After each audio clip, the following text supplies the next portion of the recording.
धाराशिव जिल्ह्यात मागच्या वर्षी 25-26 या खरीपमध्ये असतील किंवा रब्बीमध्ये असतील, शेतकऱ्यांना निविष्ठासाठी जवळपास 20 ते 22 कोटी रुपयाची तरतूद होती.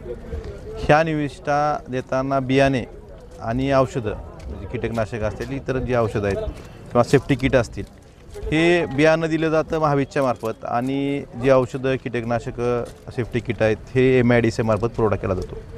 या ठिकाणी काही अधिकारी, काही पुरवठादार यांच्या संगनमतानं धाराशिव जिल्ह्यात ज्यावेळेस आम्ही काल विचारलं तिथं त्या ठिकाणी किती शेतकऱ्यांनी दिलं, तुमच्याकडे याद्या आहेत का, कृषी विभागाकडे कुठलीही माहिती नव्हती आणि कोट्यावधी रुपये यांनी शेतकऱ्यांच्या नावावर ज्या किट होत्या त्या शेतकऱ्यांपर्यंत न देता फक्त कागदावरच हा पुरवठा दाखवला गेला. शेतकऱ्यांना फक्त बियाणं दिलं गेलं. जे चांगली कामं आहे ती चांगली कामं व्हायलाच पाहिजे, परंतु चुकीच्या पद्धतीनं जर कोणी कामं करत असतील तर त्यावर वचक लोकप्रतिनिधींचा असलाच पाहिजे.